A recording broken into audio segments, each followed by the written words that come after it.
So what we're looking at today is a travel trailer, the Sol, or Sol if you're Spanish.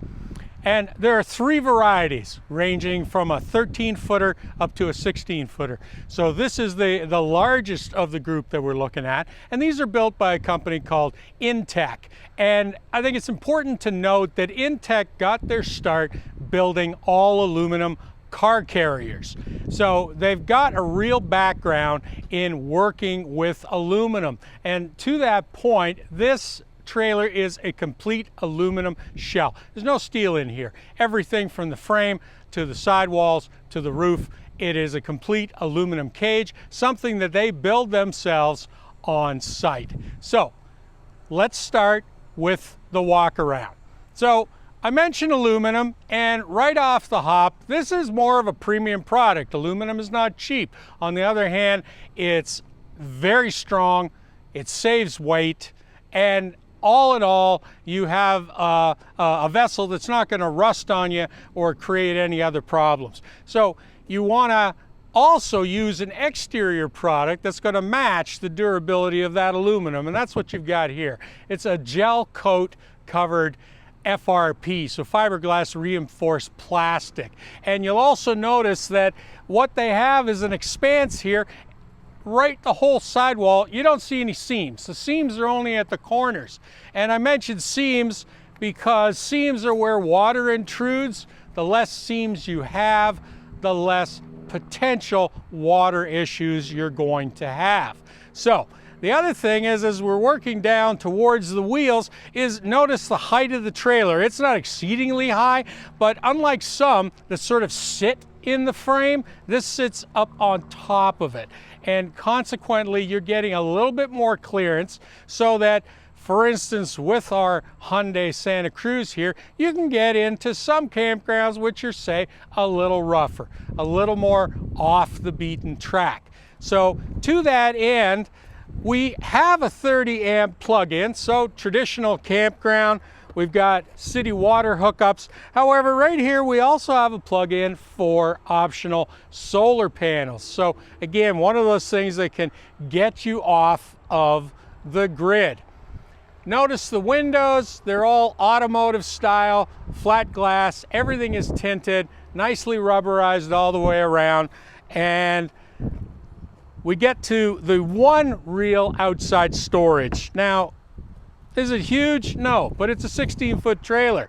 And interestingly enough, it doesn't go all the way through, and I'll show you why here in just a second. So as we get around to the back of the trailer, again, once again, large windows. The Sol, and I guess that's why they go on about it, because it is the sun, is all about getting that inside. You might notice this little panel up here, and this is a pre-wired mount for a rear backup camera. So the wiring is already in here. That's always the pain in the butt when you buy an aftermarket product, but in this case you just have to pick up that camera, you can mount it right here, and you get a nice view right behind your trailer.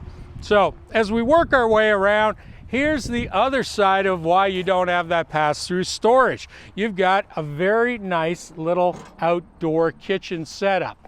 So cooler, this is 12 volt, it plugs in, and then of course we've got this burner, the H burner here. You can apply a griddle on top of this. You can make your bacon and eggs, in addition to having other covers that would allow you to just, I don't know, boil corn.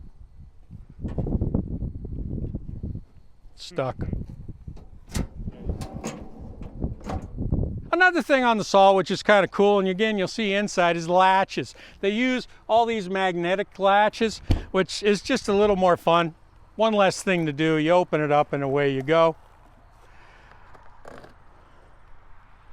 Need to take an outside shower, wash the dog? This is where you're going to hook this up. This large overhead awning, which is powered by the way, creates another sort of outdoor room. This thing really does come out and extend quite a ways. And to that end, you've got 110 outlets right here, so you can plug in what other gadgets you have outside. Okay, so here we are, we're inside the Horizon. 16-foot trailer, let's not forget that. Nevertheless, everything in here has been reimagined in terms of how it's going to fit. In addition to which, I really like the finishes that they're using. And the first one that I'll show you is right here in this cabinet. So as I mentioned before, you see these are magnet closes. And when this latch is in place, there's an internal spring here. I don't have to do anything. It just holds it open. However, when I do this, it's a slow close and it gets down there. And this is pretty stiff. You're not going to have your dishes flying out when you're going down the road. And when you take a look at this kitchen, it goes to that next step. You're getting this all aluminum or all stainless steel, pardon me, you know, farmer's kitchen, the 2-burner Dometic with the nice covered glass. And if you can see this, this is actually probably the coolest thing in here, is this panoramic, you know, dome-shaped glass in the front here. I mean, wherever you end up parking this thing, you're going to have this fantastic view. And not only is this a dinette here in the front, but of course this also will go down. So you can sleep two right here in the front, and you can sleep two in the back. So you're going to wonder what this space module in the center here is. And this is actually very unique. This is your wet bath. Now, everybody knows what a wet bath is, which is everything inside gets wet when you turn the shower on. But look at the size of this wet bath. Most of them, you literally sit on the toilet to have a shower or straddle it. But as you can see, you don't have to do that in here. So seems to me that they build this unit separately and then plop it in here, but I mean, this thing is sealed. This is not going to leak, and it is certainly not rickety by any stretch of the imagination. So the thing with any premium product are the little extras. So here you see these are cabinet light accents, and there's quite a few of these all over. So you can turn off the house lights and just have these little accents working for you.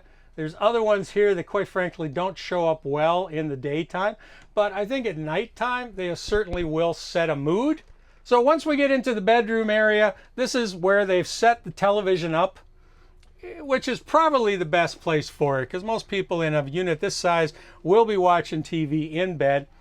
Again, you see a nice little cute thing like this quartz inset clock. This is not something you normally find, but in addition to which the light fixtures, the little tabletops, and throughout the unit there are spots to charge your cell phone, because of course we can't be without that these days.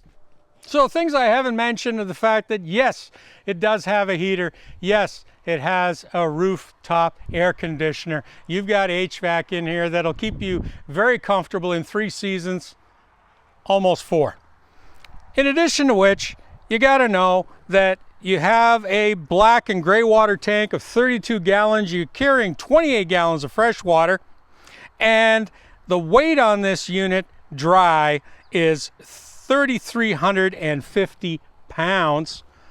With cargo carrying capacity, we top out at 3,900 pounds. So this is a really nice unit. It's going to match not only small trucks, but quite a few, even mid-size SUVs. It's a nice thing when whatever you already own will tow the rig that you're looking at, not fall in love with the rig and then have to go out and buy a different tow vehicle. So this unit today, as it sits at Camping in Style, the dealership who's been kind enough to let us show this, retails for $36,729. And that actually includes about $3,000 worth of options, such as the powered tongue jack, the powered awning, upgraded double LP tanks, and the refrigerator cooler on that rear kitchen. So that's it for this one, folks. This is the InTech Sol Horizon. And as I mentioned, it's a bit of a premium unit, but then again, there's a lot of premium features here. The other thing with a unit like this, it should give you the idea that there is a real push within this industry to bring units to younger families and couples. young couples as well as old couples, people who just want to get out there. That is one of the things that the pandemic's done for us. We're tired of sitting in boxes in the sky. We want to get back out into the wild, and that's exactly what this kind of unit will do for you. So that's it for this one. So again, thanks for watching, but before you go, please go below, hit like, hit subscribe, hit join to become a member of the Truck King Challenge, and then come back soon to see what we're testing next.